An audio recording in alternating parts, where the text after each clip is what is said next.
tidak sengaja menemukan solusinya setelah melihat anaknya bermain robot-robotan. Apa sih yang terjadi saat Kaiju Day dan gimana Yeager tercipta? Begini ceritanya.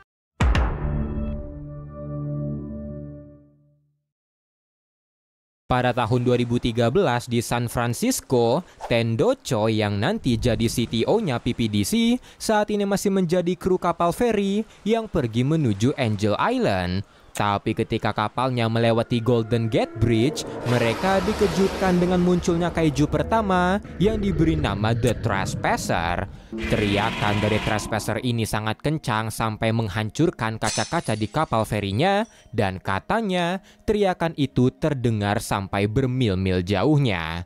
Setelah muncul, Trespasser langsung menghancurkan Golden Gate dan mulai bergerak ke arah Crissy Field yang menghasilkan ombak besar. Kejadian ini membuat orang-orang berbondong-bondong keluar dari San Francisco, tapi karena jalan di kota akhirnya macet, apalagi jembatan juga hancur, banyak orang yang terjebak di pusat kota, bahkan satu jalur dengan Trespasser. Mendengar laporan ini, Tendo merasa kalau mereka harus membantu mengevakuasi warga, dan selagi kru kapal ferinya mengevakuasi orang-orang karena kakeknya tidak bisa dihubungi, Tendo bergegas pergi ke Chinatown di mana apartemen kakeknya berada. Dia segera mengevakuasi kakeknya, tapi baru aja dia keluar dari apartemen, Trespasser muncul tepat di depannya yang membuat Tendo membawa kakeknya ke mobil terdekat. Tapi di saat yang bersamaan, pesawat AC-130 punya Amerika melancarkan serangan ke Trespasser yang membuat kakek Tendo terkena percikan darahnya, tapi mereka berhasil pergi dari sana. Di sisi lain, Luna Pentecost, adik perempuan dari Stacker Pentecost, menghubungi Stacker untuk memberitahu kalau dia pergi melawan Trespasser bersama pasukannya. Stacker pun menanyai kenapa dia melakukan itu padahal dia angkatan udara Inggris, yang dijawab Luna kalau dia ingin membalas budi pada Amerika yang dulu membantu negaranya melawan Nazi. Satuan Luna pun meluncur ke arah Trespasser, melancarkan serangan berat ke arahnya, dan meski peluru anti-tank bahkan rudal dikerahkan, tapi itu tidak bisa menembus kulit milik Trespasser yang membuat satuan Luna terus bermanuver mencari kelemahannya, sementara Luna berniat menyerang mulutnya. Tamsin, sahabatnya, pun melarang Luna melakukannya, tapi Luna terus meluncur ke arah mulut Trespasser dan naasnya dia gagal melancarkan serangannya dan pesawatnya dihancurkan Trespasser. Di pinggiran San Francisco, untungnya kapal feri kembali untuk menjemput Tendo dan kakeknya karena dia mendengar kabar kalau nuklir akan dikerahkan. Tapi ketika perasaannya mulai lega, Tendo merasa ada yang aneh dengan kakeknya. Dia mulai batuk-batuk, dan saat ini orang-orang belum tahu kalau darah kaiju itu sangat radioaktif. Dan tepat ketika Amerika melancarkan nuklir ke Trespasser dan membunuhnya, kakek dari Tendo akhirnya tewas. Peristiwa ini pun akhirnya dijuluki K-Day atau Kaiju Day yang menandakan awal dari Kaiju War. Beberapa bulan kemudian, satu persatu kaiju kembali berdatangan dan sadar kalau persenjataan di dunia tidak pernah disiapkan untuk melawan kaiju dan mereka tidak bisa terus menggunakan nuklir. Dr. Jesper Schoenfeld yang sedang melihat berita soal akan diadakannya konferensi di Korea untuk mencari cara menanggulangi kaiju, tidak sengaja menemukan solusinya setelah melihat anaknya bermain robot-robotan. Karena ini, Jesper segera pergi ke Korea untuk ikut serta dalam konferensi itu dan tiba tepat ketika Stacker sedang melakukan kata-kata penutup.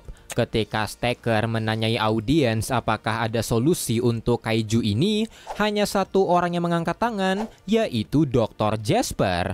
Jesper pun mengungkapkan idenya soal pembuatan robot raksasa yang akan dikendarai dan digerakkan oleh manusia menggunakan pikiran, dan Jesper terkejut setelah ide gilanya ini didukung, serta mendapatkan dana karena dia sebenarnya tidak tahu bagaimana menciptakan interface untuk mengendarai robotnya ini, tapi dia kenal seseorang yang mungkin tahu itu. Dia pergi menghampiri Dr. Kathleen Lightcap, mantan murid sekaligus mantan pacarnya, karena Kathleen adalah salah satu ahli yang bisa menghubungkan mesin dengan otak, tapi awalnya Kathleen agak ragu. Namun, setelah diyakinkan oleh Jasper, dia akhirnya setuju. Mereka diberi sebuah gudang terbengkalai untuk memulai konstruksinya, tapi konstruksinya terhambat karena di tengah jalan pendanaannya dipotong akibat politik dan mereka baru menyelesaikan bagian tangannya. Mereka juga tidak bisa meng-hire orang untuk mencoba The Pons, yaitu alat penghubung otak dengan robotnya karena kekurangan dana, dan karena Stacker datang untuk mengevaluasi proyeknya, dia memutuskan untuk mencoba The Pons karena dia harus melaporkan sesuatu agar pendanaannya kembali turun. The Pons pun terbukti berhasil, yang membuat Jasper dan Kathleen dipindahkan ke fasilitas PPDC yang lebih proper, dan di sana mereka kembali cinlok meski Jasper sudah memiliki keluarga. Di sana Jasper menghandle hardware dan memberi nama Yeager untuk robot-robotnya ini, sementara Kathleen menghandle software serta kandidat pilot-pilotnya, di mana dia menemukan kandidat Sergio ternyata suka padanya. Namun, prototipe pertama dari Yeager yaitu Brawler Yukon mengalami kegagalan karena pilotnya kejang ketika test drive. Satu kandidat bernama Adam Casey menjadi korban proyek ini, dan yang menjadi masalah, mereka cuma punya 1 minggu sampai hari demonstrasi.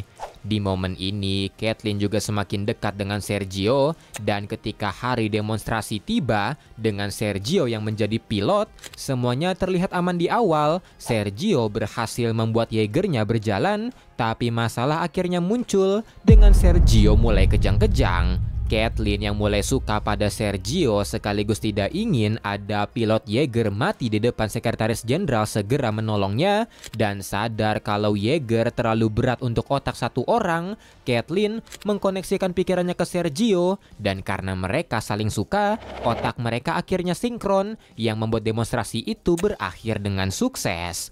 Beberapa Yeager tempur mulai dibuat, dan Kathleen semakin sering bermain dengan Sergio, bahkan itu mengubah sifat pemalunya. Jasper pun pada akhirnya sadar soal hubungan mereka, tapi dia dengan gentle melepaskan Kathleen. Tak lama dari situ, kaiju kelima yaitu Karloff dilaporkan muncul, yang membuat Sergio dan Kathleen terpaksa diluncurkan meski mereka harusnya cuma tes pilot. Mereka mengendarai Brawler Yukon aka The Prototype dan pergi ke Vancouver di mana Karloff berada. Yukon diturunkan tepat di hadapan kaiju Karloff yang membuat Karloff langsung berlari ke arahnya, tapi Yukon dapat dengan mudah menyerang Karloff, membuat Karloff mundur, dan Yukon langsung melancarkan serangan balasan. Misil-misil diluncurkan yang akhirnya menumbangkan Karloff. Dan untuk mengakhiri ancaman Karloff, Yukon meraih kepalanya dan meninju lehernya yang memenggal kepala Karloff. Kejadian ini pun akhirnya menjadi legenda di dunia karena di momen ini orang-orang mulai melihat harapan di dunia untuk melawan kaiju.